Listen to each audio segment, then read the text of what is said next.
வவுனியா நச்சரிச்ச குளத்தை பார்வையிட்ட மாவட்ட கமநல அபிவிருத்தி உதவி ஆணையாளர் இன்று அங்கு சென்றுள்ளார்.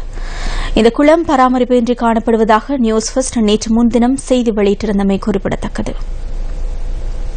வவுனியா வடக்கு பிரதேச செயலக பிரிவுக்குட்பட்ட பெரிய புடியங்குளத்திற்கு அருகில் உள்ள நஞ்சித்த பள்ளம் குளத்தை நம்பி 100க்கும் மேற்பட்ட விவசாயிகள் வாழ்கின்றனர். எனினும் இந்த குளம் பராமரிப்பு இன்றி காணப்படுவதால் விவசாயிகள் எதிர்நோக்கும் பிரச்சினைகள் தொடர்பில் நாம் நேற்று முன்தினம் செய்தி வெளியிட்டிருந்தோம். இந்நிலையில் இதனை பார்வையிட வவுனியா மாவட்ட கமநல அபிவிருத்தி உதவி ஆணையாளர் பி. விஜயகுமார் அங்கு சென்றிருந்தார். குளத்தின் நிலைமைகளை ஆராய்ந்த அவர் விரைவில் விவசாயிகளுக்கு தீர்வொன்றை பெற்றுத் தருவதாக உறுதியளித்துள்ளார். கடந்த 4ஆம் தேதி சக்தி டிவியில் தொடர்பான செய்தியும் ஒலிபரப்பாயிருந்தது. அதன் தொடர்ச்சியாக இன்று நாங்கள் இந்த இடத்தில் பார்த்தபொழுது இது ஒரு முக்கியமான வேலைத்திட்டமாக காணப்படுகின்றது. கீழே இன்னும் ஒரு 100 ஏக்கர் காணி கடந்த காலங்களிலே கொடுக்கப்பட்டு கைவிடப்பட்டு காணப்பட்டுக் கொண்டிருக்கின்றது.